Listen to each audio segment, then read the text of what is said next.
궁금한 게 말대꾸를 한번 더 해보겠습니다. 지금 네. 저희가 말대꾸 하세요. 네. 저는 현재 약 4,000명의 보험 설계사분들이 있는 보험회사의 마케팅 최고 책임자로 근무하고 있습니다.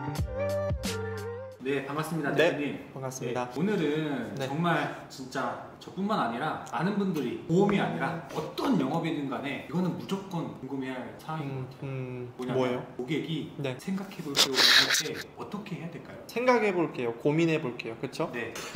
네, 이거는 아마 다 궁금해하실 내용일걸요. 이거 저도 고민을 정말 많이 해봤거든요. 근데 그런 게 있어요. 이제 고민을 해볼게요 라고 답변이 오기까지의 과정에서 저는 설계사가 잘못했다라고 봐요. 무슨 말이냐면 클로징을 하기 위한 방법 중에 하나를 제가 설명을 하나 드리면 양자택일을 계속 몰아가야 돼요. 무슨 말이냐면 오늘 제가 다시 연락을 드릴까요? 내일 연락을 다시 드릴까요? 라고 했을 때 이 두 개 중에서 답변이 올 확률이 높지, 제가 나중에 연락을 다시 드릴게요 라고 하면 고객은 이제 깜깜무소식. 그러니까 무슨 말이냐면 내가 설계안을 제안을 했어요. 설계안을 제안을 해놓고 고객이 바쁘니까 제가 검토하고 연락을 드릴게요 라고 하면 대부분 네 알겠습니다, 검토해보시고 연락 주세요 라고 하면 이제 끝나요. 그냥 그거는 고객이 정말 이 니즈가 있는 상황이 아니고서는 끝나는 상황이에요. 그러니까 그런 경우에는 고객이 검토해보고 연락을 드리겠습니다 라고 했을 때는 네, 검토 충분히 해보시고 제가 화요일 오전 정도에 다시 한번 연락을 드릴게요 라고 이렇게 맞받아 쳐놓으면 고객은 그 카톡을 보면서 집요하네라고 생각을 할 수도 있겠지만 우리 그 정도는 철판을 깔아야 되는 게 영업인이라고 생각을 하거든요. 화요일 오전 정도에 그 사람이 스케줄에 저장은 하진 않겠지만 머릿속에 인지가 어느 정도 되어 있어요. 화요일 정도에 연락이 오겠거니. 그러면 진짜 이제 고객들 중에 업무적인 부분에 있어서 무언가 이게 기본이 되신 분들은 내가 화요일 오전 되기 전에 월요일날 정말 바쁘면 내일까지 제가 검토를 해보기로 했는데 좀 바빠서 시간을 더 주세요 라고 답변을 하던지, 그러면 사실 엄청나게 설계사가 잘한 거죠. 왜냐면 그 설계안을 클로징 하거나 마무리할 수 있는 시간을 고객한테 인지를 시켜놓은 거잖아요. 그쵸? 근데 그게 아니고 우리가 대부분 주고 나서 고민해보세요 라고 했을 때 고객은 네 알겠습니다 하고 이틀이 지나도 3일이 지나도 답이 없는 거잖아요. 그쵸? 근데 그럴 경우에 또 우리는 질문을 이렇게 던지죠. 고민해보셨나요?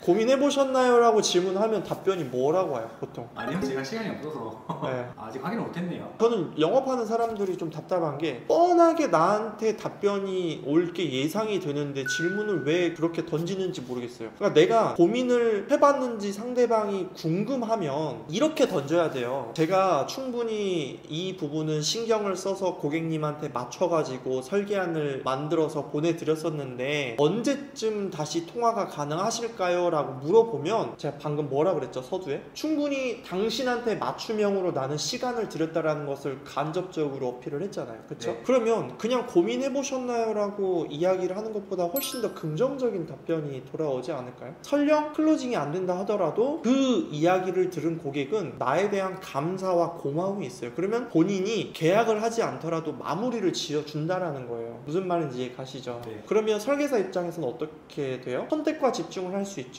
이 사람한테 더 구질구질하게 매달리거나 신경을 더 써야 되거나 이런 것들을 깔끔하게 칼로 딱 그어주는 거잖아요. 그러면 나는 이 사람이 안 되면 차라리 다른 고객한테 더 선택과 집중을 할 수 있는 그런 시간이 세이브가 되는 건데, 저는 모든 답변은 어떻게 질문을 던지냐에 따라서 달라진다라고 확신을 하는 사람이에요. 그래서 그 질문들을 잘 던지기 위해서 여러분들이 책을 또 보셔야 되고, 저는 좀 영업하는 사람들이 아무리 영업하느라 바쁘다 하더라도 시간을 좀 내서 본인이 책을 좀 읽고 그 책에 나온 내용들을 실제로 한 번씩 적용해보고 그 적용한 것들을 본인 걸로 만드는 시간들을 꼭 한 일주일에 한두 번 정도씩은 가졌으면 좋겠어요. 왜냐면 내가 맨날 하던 프로세스, 그리고 내가 맨날 하던 멘트, 내가 맨날 하던 그런 이 화법으로는 무언가 내 이 발전할 수 있는 그 한계가 분명히 존재하거든요. 근데 우리는 어때요? 정말 이 15,000원이라는 그 비용을 지불해서 그 한 사람이 30년 40년간 경험했던 그 노하우들을 정말 한 번에 다 가져갈 수 있는 게 저는 책이라고 생각을 하는데, 사실 돈 먹튀 수준이에요. 전 그렇게 가장 효율적인 투자는 없다라고 생각을 하거든요. 물론 외부 강의 뭐 10만원 20만원 이런 강의를 듣는 것도 좋겠지만, 충분히 그런 강의를 듣기 전에 서점에 가서 내가 조금 부족한 부분에 대한 부분을 책을 통해서 또 배우고 그걸 또 접목해보고 하다 보면 고민해볼게요 라는 답변을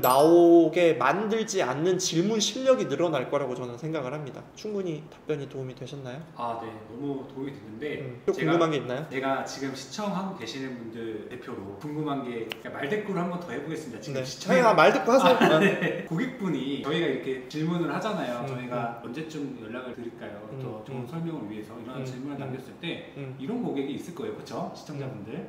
고객이 제가 연락을 드릴게요. 제가 연락을 드릴 테니까 조금 나중에 연락을 합시다. 이렇게 하는 고객분들도 많이 계실 거거든요. 그러면 그 부분은 니즈 환기가 제대로 되지 않았다라는 이야기예요. 무슨 말이냐면 보험 상담을 받을 때 보통 본인의 니즈가 어느 정도 올라와서 내가 내 보험을 점검을 해보고 이게 전문가가 필요하다라는 생각이 들기 때문에 누군가한테 의뢰를 해서 우리한테 연락이 온 거잖아요. 그쵸? 뭐 결국 카톡까지 연결이 되는 상황이라면 그런 일련의 절차들을 겪었을 거란 말이에요. 고객의 머릿속에서는. 네. 그쵸? 근데 그 상태에서 니즈 환기를 명확하게 못하고 들어갔기 때문에 그런 답변이 나온 거예요. 그러면 저 같은 경우는 그럴 거예요. 고객님 바쁘신 건 아시겠는데 고객님한테 정말 중요하게 알려드려야 될 내용이 있을 것 같아서 한 3분 정도만 잠깐 통화 괜찮으세요? 라고 저는 물어볼 거예요. 근데 여기에서도 나는 됐다라고 하면서 그 사람은 아예 보험에 대한 니즈가 전혀 없고 계약 상담을 할 의사가 전혀 없는 사람이에요. 그런 사람들은 내 선에서 그냥 바로 버려버리면 되고 전화가 연결이 됐어요. 그럼 전화 연결이 됐을 때 저 같은 경우는 그럴 것 같아요.